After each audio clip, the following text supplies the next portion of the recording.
teraz sa rodí nový svet a v tom novom svete sa rozdeľujú mocenské pozície. Tu vlastne v tomto novom svete sa hlásia o svoje mocenské pozície ďalšie štáty, hlavne Čína a Rusko. Amerika nechce túto pozíciu pustiť, pretože z toho žije. Spojené štáty americké a Izrael, tam si môžete dať znamienko rovná sa. By som povedala, že asi 51. štát Spojených štátov amerických je Izrael a hlavné mesto by mali normálne otvorene povedať, že je Tel Aviv. Spojené štáty americké rozpútali ďalšiu zástupnú vojnu.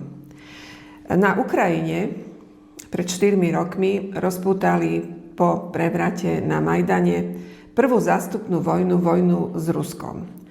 A v Iráne sa teraz vedie zástupná vojna Spojených štátov amerických s Čínou. Pretože na to, aby Čínu mohli Spojené štáty dohoniť, ju musia zabrzdiť. A zabrzdiť ju môžu jedine tak, že im tipnú prívod surovín. 90% z iránskej ropy smeruje do Číny. No a už sme doma. Čiže všetky tie dôvody ostatné, o ktorých sa hovorí, sú tzv.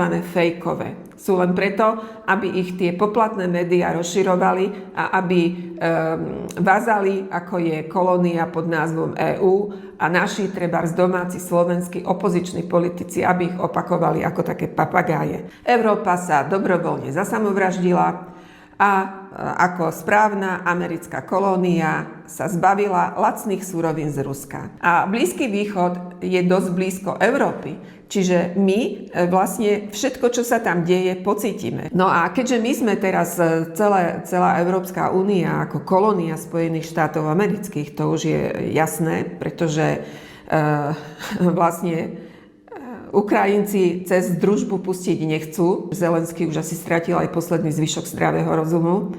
Nord Stream nám na pokyn Američanov a Angličanov Ukrajinci odpálili.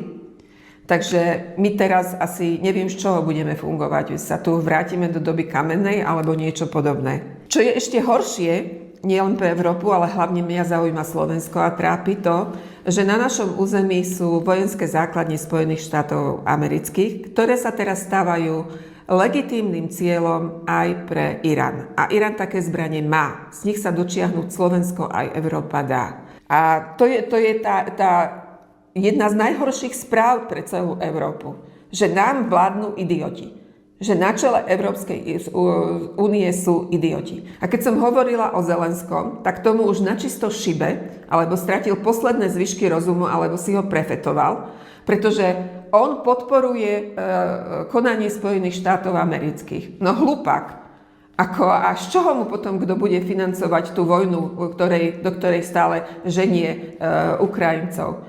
A na čo budú jazdiť tie jeho tanky?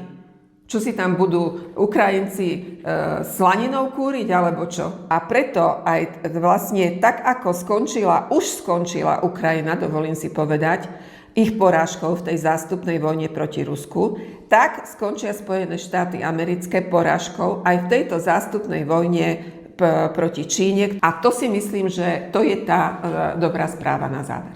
Moju tvorbu môžeš podporiť zakúpením merču alebo cez Patreon. Odkazy nájdeš v popise videa. Ďakujem.